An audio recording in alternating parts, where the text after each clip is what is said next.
ফাইন্না মাআল উসরি ইউসরা। এর সাধারণ অনুবাদ হলো নিশ্চয়ই কষ্টের সাথে স্বস্তি রয়েছে। আজকের খুতবার কিছুটা সময় আমি এই আয়াতের উপর ব্যয় করব। আমার আপনার জন্য এই আয়াতে কি শিক্ষা রয়েছে। প্রথমে এই আয়াতের আরবি ব্যাকরণগত দিক নিয়ে আলোচনা করতে চাই। আপনাদের মাঝে যারা আরবি ব্যাকরণের সাথে পরিচিত তাদের জন্য বলছি, এখানে মুবতাদা হলো ইউসর। ব্যাকরণগত দিক থেকে এই বাক্যের শুরু হলো স্বস্তি। যখন আমরা বাংলায় অনুবাদ করি তখন বলি নিশ্চয়ই সকল কষ্টের সাথে স্বস্তি রয়েছে, কিন্তু ব্যাকরণগত দিক থেকে সবচেয়ে শুদ্ধ অনুবাদ হলো স্বস্তি রয়েছে কষ্টের সাথে। এই বাক্যের ফোকাস হলো স্বস্তির উপর, কষ্টের উপর নয়। এখানে ইউসর বা স্বস্তি হলো মুবতাদা। ব্যাকরণগত দিক থেকে এটাই বাক্যের শুরু। এটা কেন গুরুত্বপূর্ণ? কারণ আল্লাহ আমাদের মনোযোগ স্বস্তির উপর রাখতে চাচ্ছেন, কষ্টের উপর নয়। সহজ সময় বা স্বস্তি হয়তো পরে এক সময় আসবে, কিন্তু আল্লাহ চান আমরা যেন আমাদের মনোযোগ সামনে যে স্বস্তিদায়ক সময় আসছে তার উপর রাখি, এখন যে কষ্টে আছি তার উপর নয়। আপনি যে ধরনের কঠিন সময় দিনাতিপাত করছেন না কেন, আল্লাহ এর একটা ব্যবস্থা করবেন এবং স্বস্তিদায়ক সময় সামনে অবশ্যই আসছে। দ্বিতীয় যে বিষয়টা এখানে মনোযোগের দাবি রাখে তা হলো ইউসর হলো নাকেরা, মানে এটি আম ওয়া আম্মাল ওয়া আজম ওয়া আকাদ, অর্থাৎ কষ্ট কি এটা সবাই জানে। হয়তো এটা অর্থনৈতিক কষ্ট, স্বাস্থ্যগত কষ্ট, মানসিক কষ্ট, আবেগ সংক্রান্ত কোনো কষ্ট, বা আপনার কষ্টের জিনিস হয়তো আপনার পাশেই বসে আছে, আমি জানি না। সবার জীবনে কোনো না কোনো সমস্যা রয়েছে। এই কষ্টদায়ক বিষয়গুলো সম্পর্কে সবাই জানে, আর এগুলো খুবই সুনির্দিষ্ট। কিন্তু আল্লাহ বলছেন কষ্টের চেয়ে স্বস্তিটা অনেক বড়, অনেক বিস্তৃত। কষ্টের মতো স্বস্তির ব্যাপারটা অতটা জ্ঞাত নয়। অর্থাৎ কিছু স্বস্তি আসবে কিন্তু আপনি জানেন না কিভাবে সেটা চিনতে হয়। সবাই সমস্যা শনাক্ত করতে পারে, কিন্তু সবাই সমাধান দিতে পারে না। আল্লাহ যখন আপনাকে স্বস্তি দিবেন, আপনি হয়তো এটাকে স্বস্তি মনে নাও করতে পারেন। আল্লাহ আপনার জীবনে স্বস্তি নিয়ে আসবেন, কিন্তু আপনি হয়তো বুঝতেও পারবেন না যে আল্লাহ আপনার জীবনে স্বস্তি নিয়ে আসছেন। তিনি আপনার জীবনে এমন দিক থেকে স্বস্তি নিয়ে আসবেন যা সম্পর্কে আপনি জানতেন, আবার এমন দিক থেকেও নিয়ে আসবেন যা সম্পর্কে আপনি ভাবতেও পারেননি। অপ্রকাশ্য জগতের ব্যাপার। এই বাক্যাংশে ইন্না মাআল উসরি অর্থাৎ কষ্টটি এটি সুনির্দিষ্ট, জানা। পরের শব্দ ইউসরান হলো নাকেরা বা অনির্দিষ্ট, অর্থাৎ স্বস্তির ব্যাপারটা অজানা। কারণ অনেক সময় মানুষ কেবল সে বিষয়ের উপর ফোকাস রাখে যা দেখা যায়। তারা যা দেখতে পায় না তার প্রতি কোনো মনোযোগ দিতে পারে না। এখন আল্লাহ আমাদেরকে বলছেন অদৃশ্য স্বস্তি বা আরাম তোমাদের জন্য আসছে সব সময়। এই অদৃশ্য স্বস্তি সব সময় বর্তমান। আরবি ইন্না শব্দের অর্থ নিশ্চয়ই। আরবি ভাষাবিদরা ইন্নাকে বর্ণনা করছেন হারফুন লিজালাতিস সাক, অর্থাৎ ইন্না বাক্যে ব্যবহৃত হয় সন্দেহ দূর করতে। একটা সহজ উদাহরণ দিচ্ছি। আপনি যদি কোনো সমস্যায় পড়েন, ধরুন সমস্যাটা দেখা দিয়েছে চাকরির কাজে বা পরিবারে। এখন কেউ এসে বলল, আরে ভাই এটা কোনো সমস্যাই না। আপনি বললেন এটা একটা বিশাল সমস্যা, অর্থাৎ সমস্যাটা সম্পর্কে আপনার মনে কোনো সন্দেহ নেই, কিন্তু সমাধান নিয়ে সন্দেহ আছে। সমস্যাটা কি, কোন দিন শেষ হবে, এই বিষয়ে আপনার সন্দেহ রয়েছে। সহজ সময় কোন দিন আসবে, কোনো সমাধান আসলেই কি আসবে, এই বিষয়ে আপনি সন্দিহান। সুতরাং সমস্যার ব্যাপারে মানুষ পুরোপুরি নিশ্চিত থাকে, কিন্তু সমাধান আসবে কিনা এই ব্যাপারে তারা সন্দেহপ্রবণ। সহজেই আমরা আশাহীন হয়ে পড়ি। আমরা চিন্তা করতে থাকি, ভাই এটা সব সময় এমন খারাপই থাকবে, কোনো দিন এই পরিস্থিতি উন্নতি হবে না। আমরা এভাবে নিজেদেরকে বলি। তো আমরা নেগেটিভের ব্যাপারে অনেক বেশি নিশ্চিত থাকি, কিন্তু পজিটিভের ব্যাপারে নিজের মনে কোনো নিশ্চয়তা থাকে না। তিনি ইন্না যে শব্দটি সন্দেহ দূর করে তা ব্যবহার করে আমাদের জানাচ্ছেন কোনো সন্দেহ নেই, স্বস্তি রয়েছে কষ্টের সাথে। স্বস্তির সাথে ব্যবহার করলেন, তিনি স্বস্তির উপর জোর দিলেন। যেন একজন মুমিন যখন এই আয়াত তেলাওয়াত করবে, সে মনে করবে আমার কষ্টের ব্যাপারে সন্দেহ থাকতে পারে, আমি সমস্যাটাকে যত বড় মনে করছি এটা আসলে ততটা বড় সমস্যা নয়, কিন্তু আল্লাহ যে স্বাচ্ছন্দ্য নিয়ে আসছেন সেটা অনেক বড় এবং নিঃসন্দেহে তা আসছে। এটা আমাদেরকে মন্দের ব্যাপারে সন্দেহ প্রবণ করে তোলে। মাঝে মাঝে কোনো কিছু হয়তো অনেক খারাপ মনে হতে পারে আমাদের মাথায়, আমাদের চিন্তায়, আমাদের অনুভূতিতে, কিন্তু বাস্তবে তা এত খারাপ নয়। কিছু মানুষ কোনো একটা সমস্যাকে তার চিন্তায় বড় থেকে বড় আরো বড় করে তোলে, শেষে সেটা নিয়ন্ত্রণ হারিয়ে ফেলে। মাঝে মাঝে আশেপাশের মানুষের সাথে যদি সমস্যাটা নিয়ে কথা বলেন, তারা এটাকে ছোট করে দেখার পরিবর্তে আরো বড় করে তোলে, আরো বড় করে তোলে। তখন সমস্যাটাকে তার আসল অবস্থার চেয়েও অনেক বিশাল মনে হয়। আর যে স্বস্তি আল্লাহ নিয়ে আসছেন তা আপনার সামনেই বর্তমান, কিন্তু আপনি তা দেখছেন না, কারণ সমস্যাটাকে আপনি কাল্পনিক দৃষ্টিতে অনেক বড় করে দেখছেন। তাই আল্লাহ আযজা ওয়া জাল্লা বলছেন, স্বস্তি আসার ব্যাপারে নিশ্চিত থাকো, এ ব্যাপারে মনে কোনো সন্দেহ পোষণ করো না। এই আয়াতের শেষ যে শিক্ষাটি আমি আপনাদের সাথে শেয়ার করতে চাই, সূরাটি শেষ করার পূর্বে এবং শেষ অংশটি কিভাবে এই অংশের সাথে সম্পর্কযুক্ত তা আলোচনা করার পূর্বে, সেটা হলো আল্লাহ বলেননি কষ্টের পর স্বস্তি আছে। তিনি পর শব্দটি ব্যবহার করেননি, তিনি ব্যবহার করেছেন সাথে শব্দটি, ইন্না মাআল উসরি ইউসরা। তিনি ইন্না বা'দাল উসরি ইউসরা বলেননি। সাথে এবং পরে এই দুইটা শব্দের মাঝে বিশাল পার্থক্য আছে। এখানে বড় পার্থক্য রয়েছে কষ্টের সাথে স্বস্তি আছে এবং কষ্টের পরে স্বস্তি রয়েছে, এই দুই কথার মাঝে বড় একটা ফারাক আছে। দুটি পার্থক্য আপনাদের সাথে শেয়ার করতে চাই।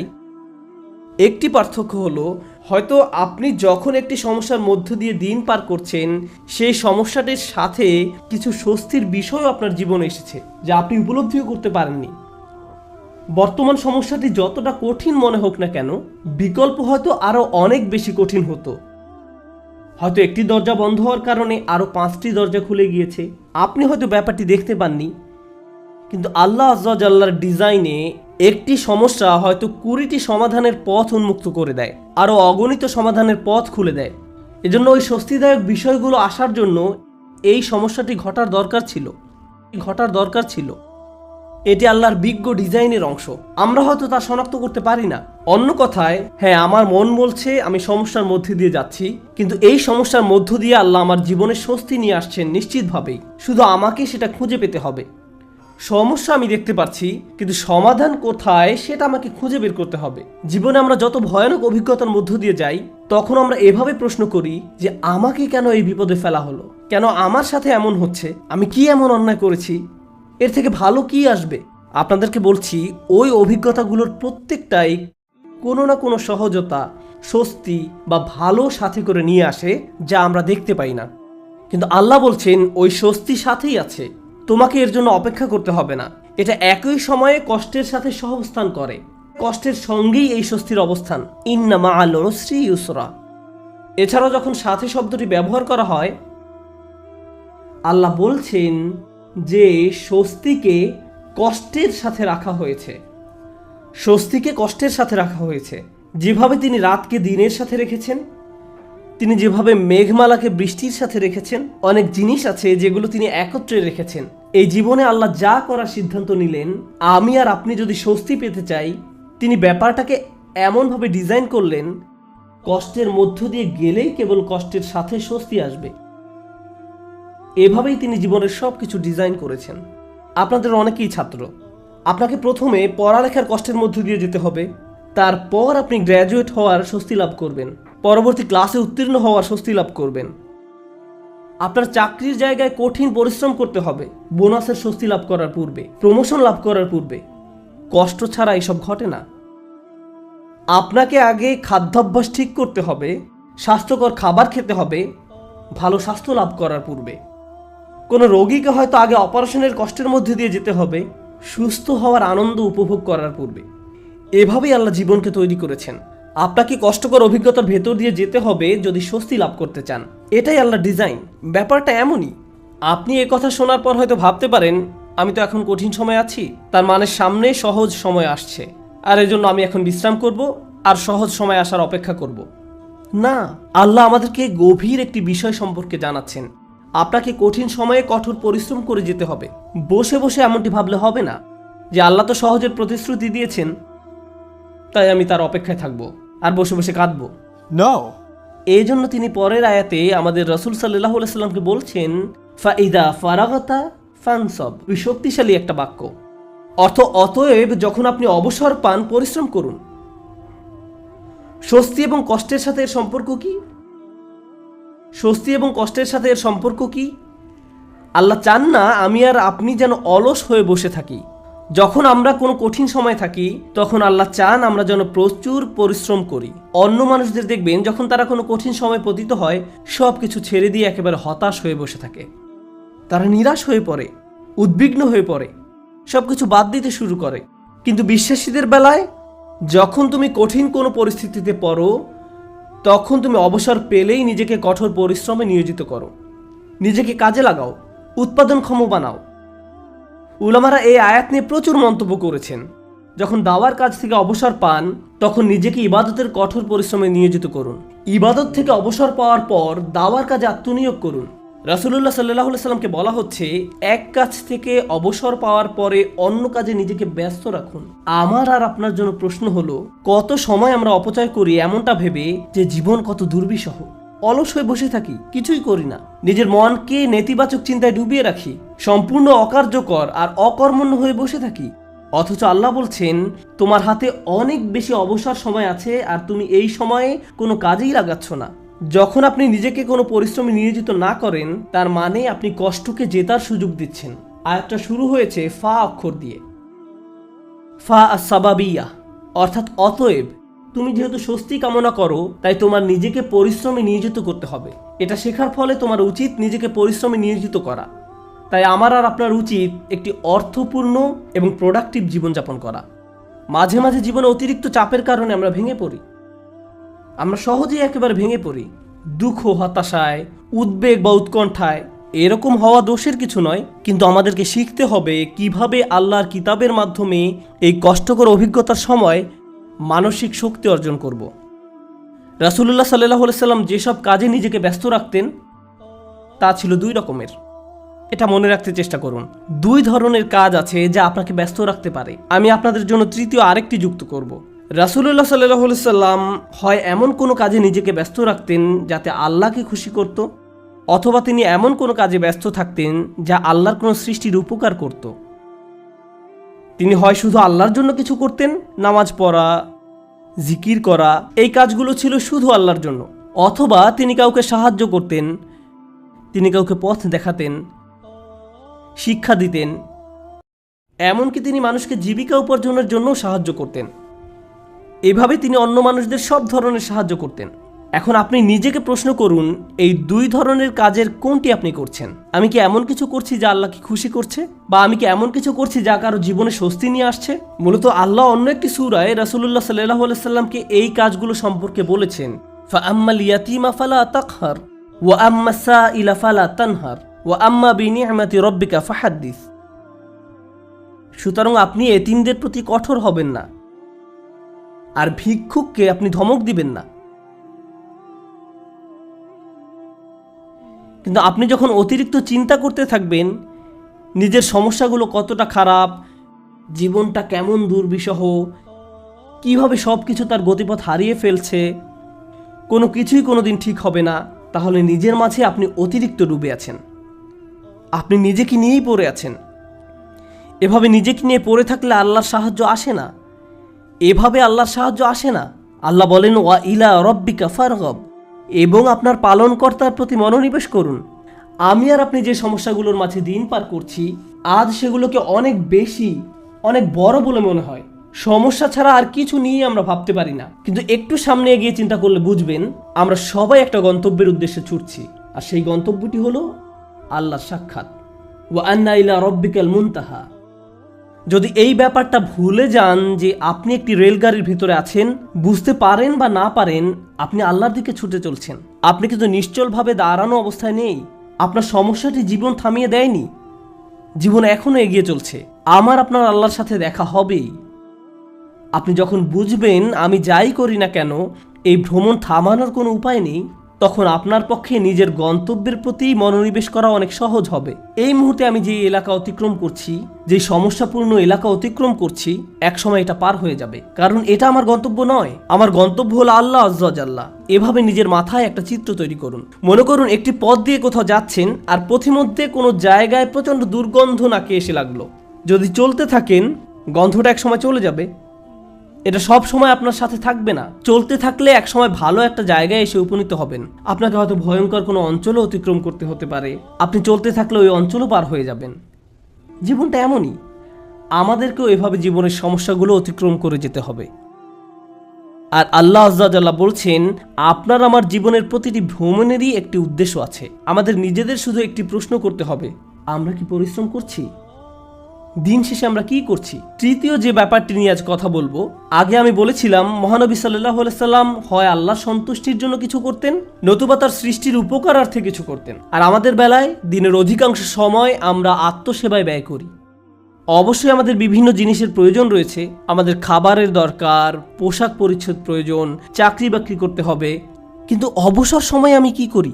আয়াতটি কিন্তু আপনার দিনের 24 ঘন্টা সময় নিয়ে কথা বলছে না, আয়াতটি আপনার ফ্রি সময় নিয়ে কথা বলছে। আচ্ছা ঠিক আছে, আপনার এক্ষেত্রে কিছুই করার নেই, আপনাকে ভোর 5টায় ঘুম থেকে উঠতে হয়, 6টার মধ্যে অফিসে পৌঁছতে হয় এবং সন্ধ্যা 6টা পর্যন্ত অফিস করতে হয়, 7:30 পর্যন্ত ট্রাফিক জ্যামে আটকা থাকতে হয়। ঠিক আছে, কোনো সমস্যা নেই, আপনার কোনো অবসর নেই। কিন্তু যখন অবসর পান তখন কি করে সময় পার করেন? যখন ফ্রি থাকেন সে সময় কি করেন? আল্লাহ আপনার জীবনে সহজ সময় আনবেন কিনা তা নির্ভর করে আপনার অবসর সময় আপনি কি করেন তার উপরে। অবসর সময়ের কর্মকাণ্ড তা নির্ধারণ করবে। আপনি নিজের প্রতি সৎ থেকে আমাদেরকে প্রশ্ন করতে হবে, অবসর পেলে আমরা কি করি? আর আমাদের ছেলে মেয়েদের কিভাবে অবসর কাটাতে শেখাই? যখনই তারা একটু ফ্রি সময় পায় ভিডিও গেম খেলা শুরু করে, যখনই তারা একটু ফ্রি সময় পায় টিভি ছেড়ে দেয়। আমরা উপকারী কিছু করছি না, আমরা প্রোডাক্টিভ কিছু করছি না। একটু সময় পেলে আমরা স্বার্থপর বিনোদনে ব্যস্ত হয়ে পড়ি, স্বার্থপর ভোগবিলাসে যুক্ত হয়ে পড়ি। মাথার মধ্যে শুধু এই চিন্তাগুলো ঘুরপাক খেতে থাকে, দুপুরে কি খাবো, রাতে কি খাবো, কোন সিনেমাটা দেখবো। কিছু দেখতে চাও, কিছু খেলতে চাও, দিন রাত সারাক্ষণ শুধু বিনোদন, ভোগবিলাস আর অর্থহীন রঙ্গরসে ডুবে থাকা। আমাদের জীবন এমনই হয়ে গিয়েছে। কিভাবে এটা ফানসাব? এটা ফানসাব নয়, আল্লাহর এই নির্দেশে ফাইজা ফারাগতা ফানসাব। কোনো ব্যক্তি যদি এভাবে আমোদ প্রমোদের মাঝে নিজেকে হারিয়ে ফেলে তখন কি হবে জানেন? এগুলো তার জীবনকে আরো কঠিন করে তুলবে। আমি বলছি না আপনি কোনো কিছু খেলতে পারবেন না বা কোনো ধরনের বিনোদন করতে পারবেন না। আমি জানি এটা গ্রীষ্মের সময়, স্কুল ছুটির কারণে বাচ্চারা এখন খেলাধুলা করতে চায়, এটা ঠিক আছে, কিন্তু তাদেরকে একই সাথে শেখাতে হবে কিভাবে সময়ের উত্তম ব্যবহার করতে হয়। তারা এটা শিখতে পারবে না যদি তারা আপনার কাছ থেকে না শেখে। আমরা যদি অবসর সময় পেলেই অপচয় করা শুরু করি, অর্থহীন কাজে নষ্ট করে ফেলি, উপকারী কোনো কাজে সময় ব্যয় না করি, তাহলে তারাও এই অভ্যাস আমাদের কাছ থেকে আয়ত্ত করবে। আমরা দৃষ্টান্ত রেখে যাচ্ছি, আমরা আমাদের আচার আচরণকে তাদের জন্য অনুকরণীয় হিসেবে উপস্থাপন করছি। আমরা এই আয়াত অনুযায়ী জীবনযাপন করলে তারা প্রশ্ন করবে, কেন তুমি সারাক্ষণ ব্যস্ত থাকো? কেন আমরা সব সময় কাউকে না কাউকে সাহায্য করি? আমরা এতবার মসজিদে কেন যাই? আমরা সারাক্ষণ এটা ওটা শিখছি কেন? আমাদের অবসর কোথায়? ফাইদা ফারাগতা ফানসাব, অর্থাৎ অতএব যখন অবসর পান পরিশ্রম করুন।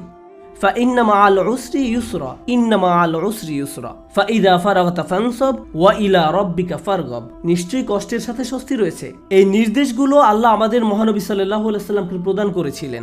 এই বিষয়গুলোর উপর ফোকাস করতে তাকে নির্দেশ দেওয়া হয়েছিল সাল্লাল্লাহু আলাইহি সাল্লাম। আমরা যদি আমাদের জীবনকে উন্নত করতে চাই, আমাদেরকেও এই শিক্ষাগুলো নিজেদের জীবনে বাস্তবায়ন করতে হবে। আমাদের সবারই জীবনে কোনো না কোনো সমস্যা রয়েছে। একটি সমস্যার সবচেয়ে বড় কঠিন দিক কোনটি? সমস্যার বাহ্যিক দিক মোকাবেলা করা সবচেয়ে কঠিন নয়, সবচেয়ে কষ্টকর ব্যাপারটি ঘটে আমাদের হৃদয়ে। সবচেয়ে দুরূহ ব্যাপার হলো সমস্যার সময় আমার অনুভূতি নিয়ন্ত্রণ করা। এটা আমাকে পুরোপুরি অসার, নিস্তেজ বানিয়ে দেয়। এখন সূরাটির দিকে লক্ষ্য করুন। প্রথমে যে স্বস্তি আল্লাহ আমাদের রাসূল সাল্লাল্লাহু আলাইহি সাল্লামকে প্রদান করেন, আলাম নাশরাহ লাকা সাদরাক, হে নবী আমি কি তোমার বক্ষদেশ প্রসারিত করে দেইনি? আমি তোমাকে প্রশান্তি দান করেছি। এখন মানুষ যখন শুনতে পায় আল্লাহ সুবহানাহু ওয়া তাআলা মহানবী সাল্লাল্লাহু আলাইহি সাল্লামকে মানসিক প্রশান্তি দান করেছেন, একজন মানুষের জন্য সম্ভাব্য সবচেয়ে যাতনাদায়ক সময়েও তিনি মানসিক দিক থেকে প্রশান্তিতে ছিলেন। ফাইদা ফারাগতা ফানসাব ওয়া ইলা রাব্বিকা ফারগাব, অতএব যখন অবসর পান পরিশ্রম করুন এবং আপনার পালনকর্তার প্রতি মনোনিবেশ করুন। আমরা যদি এই কাজটি করতে পারি তাহলে আশেপাশের মানুষ আমাদের সম্পর্কে যাই বলুক না কেন এতে কিছুই যায় আসে না। বাহ্যিক দিক থেকে আমরা যে সংকটেই থাকি না কেন তাতেও কিছু যায় আসে না। আমরা মানসিক দিক থেকে দারুণ প্রশান্তিতে থাকবো। অন্য সবাই তো কাঁদবে, নার্ভাস হয়ে থাকবে, কিন্তু আপনি নিজেকে প্রশান্ত পাবেন, কারণ আপনি এই মহাসত্য অনুযায়ী পথ চলেছেন। আমি দোয়া করি আল্লাহ আজ্জা ওয়া জাল্লা যেন আমাদের সবার অন্তরে প্রশান্তি দান করেন। আল্লাহ আজ্জা জাল্লা আমাদেরকে ওই সমস্ত মানুষদের অন্তর্ভুক্ত করুন আল্লাহর করুণায় যাদের হৃদয় উন্মুক্ত হয়ে পড়েছে এবং বক্ষ প্রসারিত হয়েছে। আমি দোয়া করি আল্লাহ আমাদের দৃঢ় মনোবলওয়ালা মানুষদের অন্তর্ভুক্ত করুন, যেন আমরা আমাদের সময়ের সর্বোত্তম ব্যবহার করতে পারি এবং এর ফলে আল্লাহ আজ্জা জাল্লা আমাদের জীবনের কষ্টের চেয়েও বহু গুণ বড় স্বস্তি নিয়ে আসেন। বারাকাল্লাহু লি ওয়া লাকুম ফিল কুরআনিল হাকিম ওয়া নাফা'নি ওয়া ইয়্যাকুম বিল আয়াতি ওয়াজ যিকরিল হাকিম।